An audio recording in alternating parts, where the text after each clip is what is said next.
दोस्तों रिसेंटली रसिया में एक फूड शॉर्टेज देखा गया है, जिसके लिए वहाँ पे जो ग्रोसरी शॉप है वो सब अभी खाली पड़ा हुआ है और इसीलिए इंडिया ने फिर से अपना एक्सपोर्ट शुरू किया है रसिया को। दरअसल ये वार शुरू होने के बाद इंडिया और रसिया के बीच जो एक्सपोर्ट इंपोर्ट होता था वो बंद हुआ था, क्योंकि रसिया के ऊपर बहुत सारे सैंक्शंस लगा हुआ था, जिसके लिए रसिया के ऊपर स्विफ्ट बैन भी लगा हुआ था। और इसी बैन के वजह से किसी अदर कंट्री ने रसिया को अगर एक्सपोर्ट करते हैं तो उनसे पेमेंट रिसीव नहीं कर सकते, क्योंकि आप लोगों को पता होगा जो देश के बीच ट्रेड होता है वो सब इसी स्विफ्ट सिस्टम के जरिए पेमेंट करते हैं, मतलब एक दूसरे को पेमेंट करते हैं। और रसिया को इसी स्विफ्ट सिस्टम से बाहर निकाल दिया गया था और अभी फिर से इंडिया और रसिया के बीच ये एक्सपोर्ट शुरू हुआ है और इसमें ये लोग रुपये और रूबल में ट्रेड करेंगे। तो आज के इस वीडियो में हम उसी के बारे में डिस्कस करेंगे और ये जो अभी प्रोग्रेस हो रहा है इसमें इंडिया का क्या फायदा है। और ऐसा ही एक मौका इंडिया को 2014 में भी मिला था, लेकिन इंडिया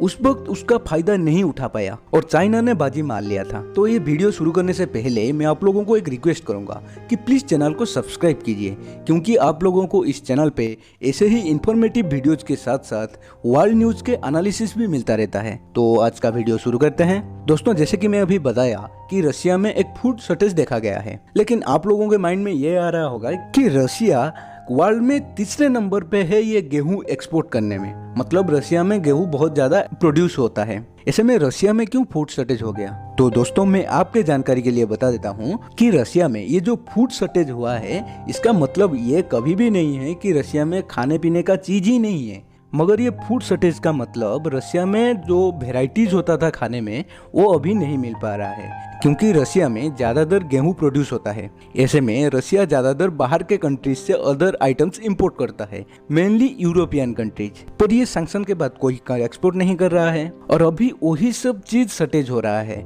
मतलब राइस, तेल, मसाला आदि जो चीज है वो सब शॉर्टेज हो रहा है।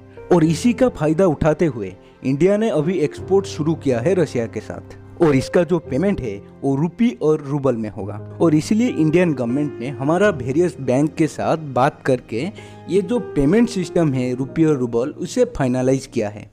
इंडिया के तरफ से मेनली महाराष्ट्र बैंक और रसिया की तरफ से एसबीआई करके एक बैंक है रसिया में, उन दोनों के बीच ये पेमेंट ट्रांजैक्शन होगा। और इसी के तहत इंडिया ने रसिया को अभी 60 कंटेनर भेजा है बासमती चावल का। और यहाँ तक आप लोगों को पता चला रिसेंट अपडेट के बारे में। हम थोड़ा पास्ट में जाएंगे तो रसिया जब क्रीमिया को कब्जा किया था तब भी रसिया के ऊपर बहुत सारा सैंक्शन लगा था, जिसके वजह से बहुत सारा वेस्टर्न कंपनीज रसिया से पुल आउट कर लिए थे और चाइना ने उन कंपनियों का जगह लेते हुए रसिया के अंदर अपना एक्सपोर्ट बढ़ा दिया था। और अभी भी चाइना यही कर रहा है। और अभी भी अगर इंडिया चाहेगा तो जो वेस्टर्न कंट्रीज रसिया को छोड़ के गए हैं, मेनली ये जो फार्मास्यूटिकल कंपनीज है वो सब रसिया से पुल आउट कर लिए हैं। और ऐसे में इंडिया अगर चाहेगा अपना फार्मास्यूटिकल कंपनीज को रसिया में एस्टेब्लिश कर सकता है, क्योंकि पूरी दुनिया में इंडिया को वर्ल्ड फार्मेसी बोला जाता है। मतलब इंडिया का जो फार्मास्यूटिकल कंपनीज है वो बहुत ही हाई क्वालिटी का मेडिसिन बनाते हैं। तो अभी भी इंडिया के पास एक मौका है।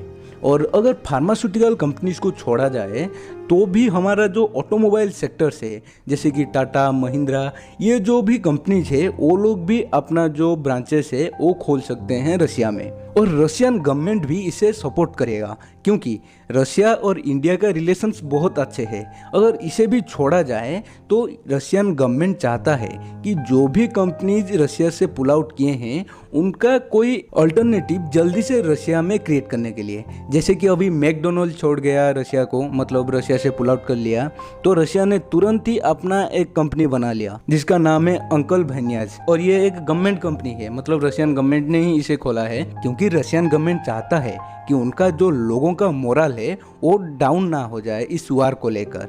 इसीलिए वो हमेशा चाहता है कि जो भी कंट्री जाता है उसका अल्टरनेटिव जल्दी से जल्दी आ जाए। और यहाँ पे और भी एक बड़ा क्वेश्चन मार्क आता है कि अगर इंडिया ये सब एक्सपोर्ट शुरू करेगा रसिया के साथ तो वेस्टर्न कंट्रीज इंडिया के ऊपर सैंक्शन लगा सकते हैं। तो इसका आंसर में मैं ये बोलना चाहूँगा कि इंडिया जो एक्सपोर्ट और इंपोर्ट कर रहा है वो नेसेसरी आइटम्स है, जैसे कि दवा या फूड आइटम्स। इसके ऊपर कोई भी कंट्रीज ऐसा सैंक्शन नहीं लगा सकता इंडिया के ऊपर, ना ही ऐसा कुछ दबाव बना सकता है। और फिर इंडिया ने सिर्फ रशिया को एक्सपोर्ट नहीं कर रहा है, इंडिया जरूरी सामान यूक्रेन को भी आज डोनेशन दे रहा है, मतलब बहुत सारा आर्ट दे रहा है यूक्रेन के लोगों के लिए। ऐसे में कोई भी कंट्रीज इंडिया के ऊपर सोच समझ के कुछ बोलेंगे इसके बारे में। तो आप लोगों का क्या बोलना है इसके बारे में प्लीज कमेंट बॉक्स में बताइए। और फिलहाल आज के इस वीडियो में इतना ही। अगर आप लोगों को ये वीडियो इन्फॉर्मेटिव लगा है तो प्लीज चैनल को सब्सक्राइब कीजिए, वीडियो को लाइक कीजिए, शेयर कीजिए और अपना सपोर्ट दिखाइए।